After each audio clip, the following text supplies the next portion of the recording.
Denver Broncos Mile High View, no commercials, and as always, no bullshit.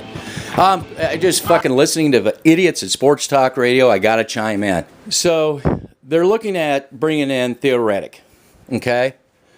Fine if that's what you want to do, but this is the thinking of these, and this is an NFL player of all things, and this is what pisses me off, why players can be so fucking stupid.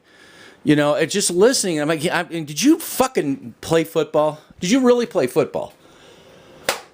So, the question was asked, why don't we just have Phillip Lyndsay come out of formation into a wide receiver role? Oh, Nick Ferguson, no. He could get hurt. We got to preserve him. Oh, then fucking why don't we just do the same fucking mentality to Tom Brady or any of these quarterbacks? Because don't play him because they could in any other role because they could get hurt. But bench him for halfway through the season. There ain't going to be a postseason if you don't take your number one players and utilize them to the fullest. Do it day one. Fucking wake the fuck up. Do you really need theoretic to come in? You know, if he comes in, fine. But at least one thing I did see. I was watching the highlight reel of the practice. I think it was day 3 or whatever. It was what I been talking about all along. They were shorter to mid-range passes. They also were throwing to Phillip Lyndsay. And I'm not sure because they just showed him catching the ball. I don't know how they played him, if he came out of the backfield or if they lined him up as a receiver. But Phillip Lyndsay is all about separation. He's not a porcelain doll. He's, you don't, in my opinion, you could have gotten somebody else. You could do both. You could have theoretic and you can have Phillip Lyndsay, both of them. I don't have any problem with that. But this whole idea that you're not going to use your best players, your marquee players, to the fullest of their abilities is dumb beyond belief, stupid beyond belief. Now, I do have one little criticism with Fangio,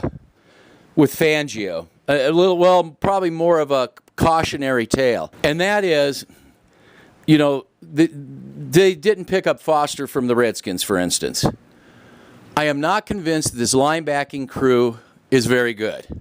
And I think sometimes, and I think the fans are caught up in this too, and Fangio himself is caught up that, the kind of the ego thing. Oh, I can make, shit smell like a rose, I do not see Josie Jewell, and I've talked about Josie Jewell, in my early podcasts or video casts. I watched him just get punked like he's a high school kid out there playing with, the senior college, or he's the freshman college playing with the pros. I mean, he just doesn't have the it factor at all, just for starters. I mean, I think that maybe he's a backup at best, but what happened is that the Broncos passed on a guy named Smith that the Ravens took, who was much better linebacker. And yes, they took Josie. I think it's another one of those misses. But I think sometimes Fangio gets caught up in the, I'm the greatest, I can mold players. So I would say that linebacking is something you should really watch in this Atlanta game, is linebacking. I'm going to do a pre-game thing, video cast, but it just pisses me off when a fucking NFL player, Nick Ferguson of all people, is so fucking stupid. This whole fucking, don't put him out, he could get hurt. No, you have marquee players for a reason. They do a job. You can't worry about them getting hurt or even entertain that thought.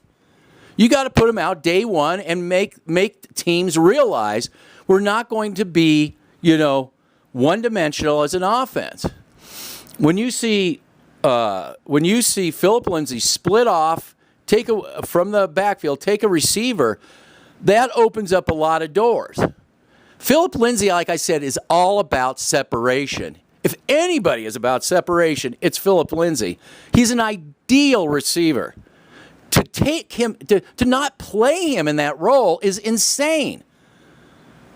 There isn't really an answer for him out there, whether it's week 1 or week 12. So stop being stupid and utilize all your players.